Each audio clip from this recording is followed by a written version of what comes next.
I also see there's no gutters on this house.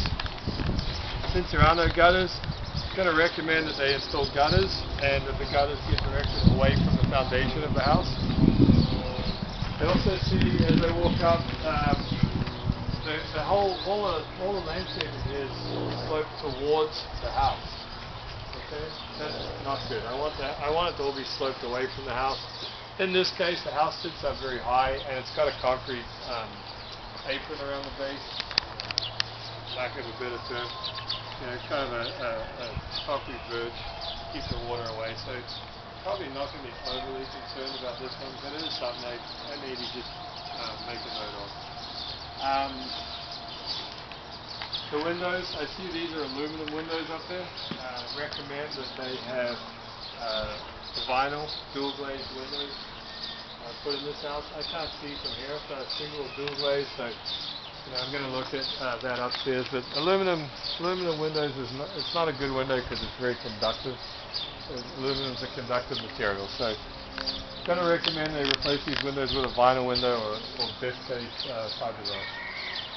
I also see there's a knee wall. This porch is a knee wall up against the upstairs wall. So if I'm at all possible, I'm going to look inside the walls to see if there's insulation.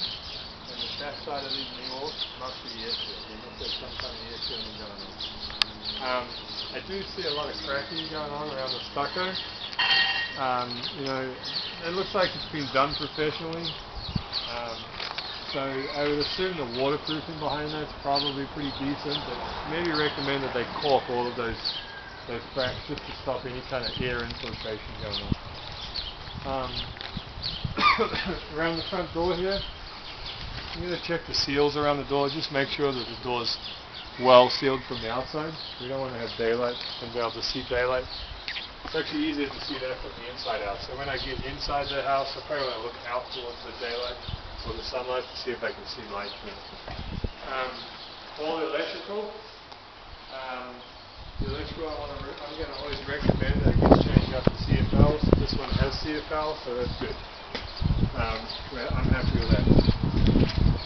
As I walk around, I see the house has some form of weep screed around it, so that's good. Always want to make sure the house has a weep screed. This particular house over here doesn't have a weep screed on a raised foundation. I want to always recommend the weep screed if it doesn't have it. That'll prevent capillary action happening. Okay. Penetration. I see there's a pipe penetration here. It looks like somebody's sealed it up with some silicone. I would have recommended using a caulking. Caulking's paintable, but as long as it's sealed, stops water infiltration, stops air infiltration. I'm always looking at the foundation to see if I see any excessive cracks in the foundation. I see this is a slab on grade, this house. It's got a concrete slab. It doesn't have a raised foundation. If it did have a raised foundation, I would notice that there were vents. I'd make sure those vents were adequate and they weren't blocked. I'd climb underneath the house, confirm that there's R19 insulation in the floor above that crawl space. Make sure there's not excessive puddling, no puddling period under there, no moisture under the floor. Also, I'd be checking for balloon framing. I'd put my hand up around the outside perimeter, see if my hand went up inside the wall and there are any interstitial spaces in there.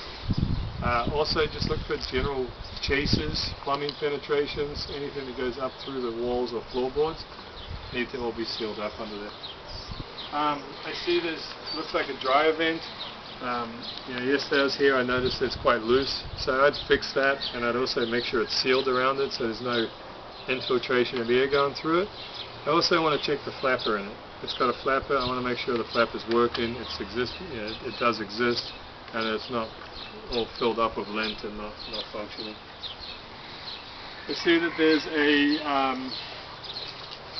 gas meter right here. I'm going to just, with my gas leak detector, I'm going to go around every fitting or every connection 1 inch per second with my gas detector, all around the gas valves or the gas cocks, around the blow off, the diaphragm here. Just going to check everywhere that there's potential of leakage. If I do confirm, or if I do find a leak with my detector, I will confirm it with bubbles. I'll check it with bubbles. If I do get bubbles, I'll tell the homeowner to give whatever gas company they're using give them a call. They'll be out here within a day to fix this thing. It's not going to be dangerous. I don't determine that it's actually dangerous, so I would continue with my test.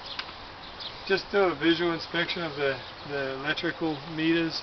Just want to make sure that there's no wires hanging out. Nothing that's dangerous that potentially could hurt somebody. I don't see anything going on here. These wires are just grounding straps, so nothing unusual about that. Also looking up, I noticed there are soffit vents going across the bottom. And I see that there's a little gable end vent right there. It's a little on the small side, so I'm going to look up on the roof. When I was at the front, I didn't notice any dormer vents, but I'm going to look to see that there are more high vents. You want adequate high vents, since we do have low vents. Also, when I'm in the attic, I'm going to check to see that there are baffles up with those soffit vents, to make sure that if there are baffles up there, it's redirecting the air away from the insulation to prevent wind washing. If there aren't baffles, obviously we can get wind washing. That helps for heat transfer, or creates heat transfer from the roof down through the drywall. It's not good to try to cool the house.